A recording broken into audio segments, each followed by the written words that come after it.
Praise the Lord. एक बार फिर से मुझे परमेश्वर ने आप सबों के साथ में आमने सामने बैठकर और उसके बारे में बातचीत करने का मौका दिया। मैं जिंदा हूं, इसी कारण आपसे बात कर पा रही हूं।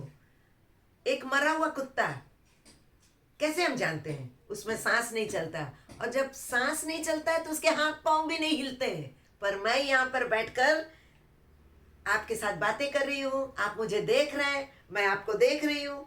ये जो प्रभु ने मौका हमें दिया, आज हम जिंदों की भूमि में पाए जाते हैं, हम उसके महान पवित्र नाम को धन्यवाद करते हैं, क्योंकि वो महिमा के योग्य परमेश्वर है। एक बार फिर से मैं वही राजा जो सुलेमान, जिसने परमेश्वर से अपनी बुद्धि मांगी थी, समझ मांगी थी, विवेक मांगी थी, और उसको कैसे बुद्धि एक एक जगह में उसकी बुद्धि को दिखाई देते हैं, परमेश्वर ने उसको हाईलाइट किया। इस बात को हम देखेंगे आज। एक आलसी आलसी व्यक्ति वो क्या करता है, वो उसके सामने में पूरा थाल से में खाना भरा हुआ है, बड़ी सी थाली, राइस, दाल, सब्जी, चटनी, पापड़ और अंडा, मछली, वॉटेवर, इतने सारे भोजन हैं। पर वो है आलसी। वो बिल्कुल बोलता है, वो सोचता है बिना ऐसे करके खा के कौर उठाए उसका पेट भर जाएगा। ये क्या हो सकता है? बिल्कुल नहीं हो सकता। जो थाल में है सामने में खाना, उसे मुझे अपने हिसाब से लेकर मुंह पे डालना पड़ता है, तभी वो मेरे पेट में जाएगा।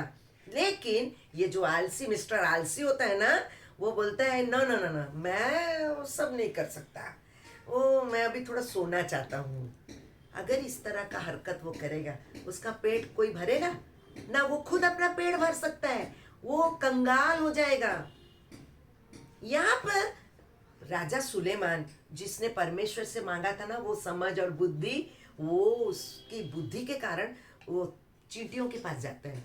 छोटी छोटी चींटियों के पास जाता है और जाकर वो ऑब्जर्व करता, वो चींटियों की भाषाओं को समझता था। ईश्वर ने उसको ऐसे बुद्धि दी थी कि सीबा देश की रानी वो उसके पास आती है टेस्ट करने कि वो कितना बुद्धिमान है, और इसको मैं आगे वाले सीरीज में आपको सुनाऊंगी। लेकिन आज यहाँ पर हम उस चींटी के बारे से देखेंगे, किस प्रकार चींटी के द्वारा सुलेमान मुझसे और आपसे बातें करता है। वो आलसी को एड्रेस करके कहता है, हे आलसी, चींटियों के पास जा। उसे और किसी के पास नहीं भेजता है। क्यों? उससे जाके बोलता है, तुम जाके चींटी कैसे काम करते उसको ध्यान से देखो। क्या देखना है? ध्यान से जब हम चींटी के कार्यों को देखेंगे तो हम बुद्धिमान हो जाएंगे। नीति वचन उसका 6 अध्याय 6 से 11 पद में आलसी के बारे में वंडरफुली उसको एक्सप्लेन किया गया है, और इन चींटियों के बारे में भी एक्सप्लेन किया गया है।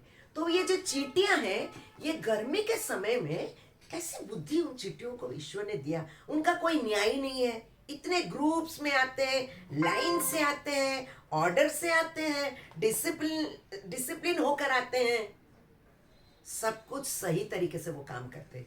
गर्मी के समय में ये चींटियां क्या करती है? बहुत मेहनत करती है। क्या मेहनत करती है?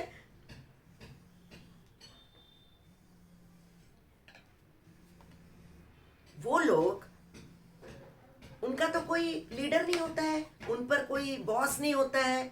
हाँ, तो वो लोग धूप के जब बहुत गर्मी के समय में वो लोग उठ के मेहनत करते हैं, खाना संचय करते हैं, ठीक है। उस समय छेद को बड़ा करते हैं, अपने घर को बनाते हैं, इतने इतने बालू को निकालते हैं, बहुत साल भर की जो जमा हुआ बालू, उसको अंदर की मिट्टी को निकालते हैं, गड्ढे को बड़ा करते हैं। तभी ना उनके बीच में उनके आपस की कोऑर्डिनेशन इतना अच्छा होता है कि वो लोग खोदने का काम, स्टोर रूम बनाने का काम गर्मी के समय में करते हैं।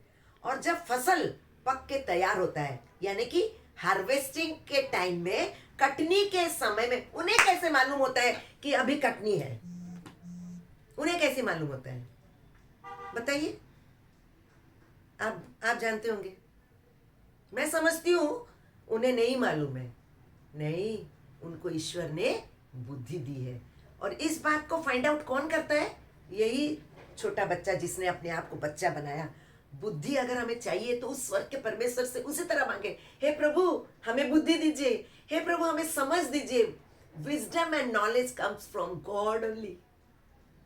बहुत ज्यादा किताब पढ़ देने से हमें बुद्धि और नॉलेज उसके बारे में नॉलेज होगा, लेकिन प्रैक्टिकल नॉलेज कहाँ पर उस बुद्धि का इस्तेमाल कैसे करना चाहिए, ये हमें वो बुद्धिमान परमेश्वर ही दे सकता है। तो ये जो चींटियों के पास में आलसी को वो कहता है, ए आलसी जा चींटियों को देख, वो लोग कैसे काम कर रहे हैं। एक एक चींटी सर के ऊपर में एक एक खाना ढो के लेते हैं। चार चार चींटी को मैंने बड़े वाले चीज को पकड़ते हुए देखा। यानी टीम स्पिरिट भी है। हम मनुष्य जिसको ईश्वर ने अपने से थोड़ा कम ही बनाया, वो हम मनुष्य आपस में प्रेम नहीं रखने के कारण हमारा आपस में एक दूसरे से नहीं बनता। मैं बोलती मैं खाली काम करके नाम कमाना चाहती हूँ, वो काम करेंगे तो वो नाम होगा। ना ना ना ना, ऐसी बात नहीं, होने दीजिए। परमेश्वर आज हमें चींटियों के द्वारा सिखाना चाहता है आपस में कोऑर्डिनेशन के साथ में जब हम काम करेंगे क्विकली होगा काम। कोऑर्डिनेशन के साथ जब हम काम करेंगे काम परफेक्ट होगा।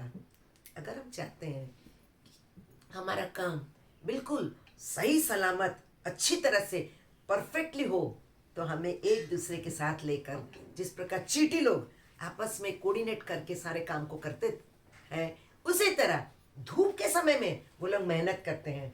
और जब कटनी होता है हार्वेस्ट के टाइम में, वो लोग क्या करते हैं, खाना संचय करते हैं। जो गड्ढा स्टोर रूम बनाए हैं मिट्टी के नीचे, उन सब स्टोर रूम को वो लोग कटनी के समय, 3 महीने की कटनी के समय में पूरा खाना ठूस के भर देते हैं।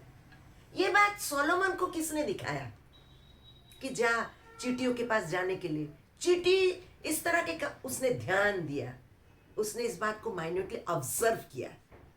हम इस संसार में बहुत बेकार की बातों में अपने आप को बांध के रखते हैं, लेकिन आज ईश्वर चींटी के द्वारा हमें सिखाना चाहता है कि जिस समय जो काम करेंगे हमारे जीवन में कमी कभी नहीं होगी।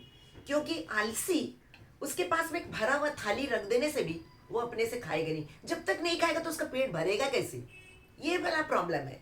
लेकिन जो मेहनती है उसके दोनों हाथों में खाना रहता है, भरपूर ही रहता है, क्योंकि धूप काल के समय में, गर्मी के समय में वो मेहनत करता है जैसे चींटियाँ करती है। हमारे जीवन के गर्मी का समय कौन सा है? जवानी के समय में मेहनत करो, क्योंकि ये सच है। आजकल गवर्नमेंट सर्विस जैसे कि 10 to 5 होता था, पर आजकल बच्चे प्राइवेटली काम करते हैं, डबल काम करना पड़ता है, बहुत मेहनत करते हैं। लेकिन इससे क्या होता है ना, दूसरा चीज़ उनका छूट जाता है। वो चीज़ भी नहीं होना चाहिए ना। सोलोमन इतना बड़ा राजा, इतना बुद्धि था, इतना बिजी रहता था, फिर भी इन छोटी छोटी चीज़ों को वो ऑब्जर्व कर रहा था। मैं और आप क्यों नहीं कर पा रहे? क्योंकि हमारा बुद्धि का सोर्स कौन है? ईश्वर नहीं है। हम मांग लेते हैं प्रभु हमें बुद्धि दे, इस तरह नहीं। सुलेमान ने जिस तरह सिधाई से, दिल की गहराई से, सच्चाई से, धर्म के साथ में मांगा, हमारी प्रार्थना भी उसी तरह होनी चाहिए। क्योंकि वो कहता है, हे आलसी चींटियों के पास में जा, ध्यान से देख और बुद्धिमान बन जा। यानी कि इनडायरेक्टली हम उल्टे में पढ़ेंगे, अगर हमें बुद्धिमान होना है, चींटी के पास जाना है, वो किस तरह काम करते इसे हमें देखना है और हमें सीखना है, और अपने जीवन के हर one sphere of our life में काम में लाना है। मेहनत को इंक्लूड करना है, बैठना नहीं है। रात का समय है सोने के लिए, बाकी टाइम हमें मेहनत करना है, डे एंड नाइट बहुत मेहनत करना है, तभी उसका फल हमें अपने जीवन में देखने को मिलेगा। यहाँ पर 9 पद में सुलेमान कहता है, हे आलसी तू कब तक सोता रहेगा? तेरी नींद कब टूटेगी? वो बिल्कुल सावधान करता है।